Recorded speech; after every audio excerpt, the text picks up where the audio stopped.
Day by day মানে মেয়েদের সাথে অনেক কনভারসেশন হইতো, এগুলো আমি সাফার করতাম।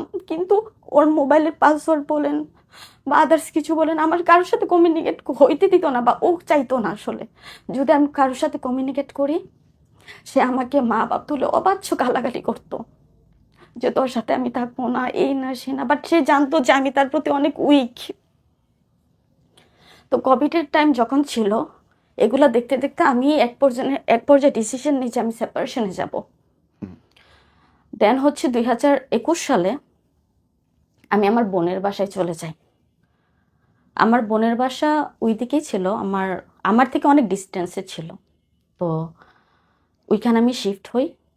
বাট আমার বাসায় যে ফার্নিচার ছিল, আমি কিছু আনি নাই।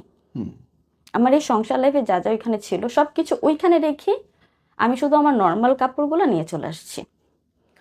দেন এইখানে 2-1 মাস থাকার পর সে কি করলো, বললো যে তানভীর আমার ভুল হয়ে গেছে, আমি তোমার লাইফে কামব্যাক করতে চাই। তখন কিন্তু আমাদের লিগেলি ভাবে ছাড়াছাড়ি হয় নাই। তো যেহেতু ছাড়াছাড়ি হয় না, আমি বলছি আচ্ছা সমস্যা নাই, তুমি যেহেতু তোমার নিজের ভুলগুলো বুঝতে পারছো, আমি অ্যাকসেপ্ট করে নিব আপনি তোমাকে। চাইছেন সংসারটা টিকে যায়। হ্যাঁ, আমি অনেকভাবে চাইছি যে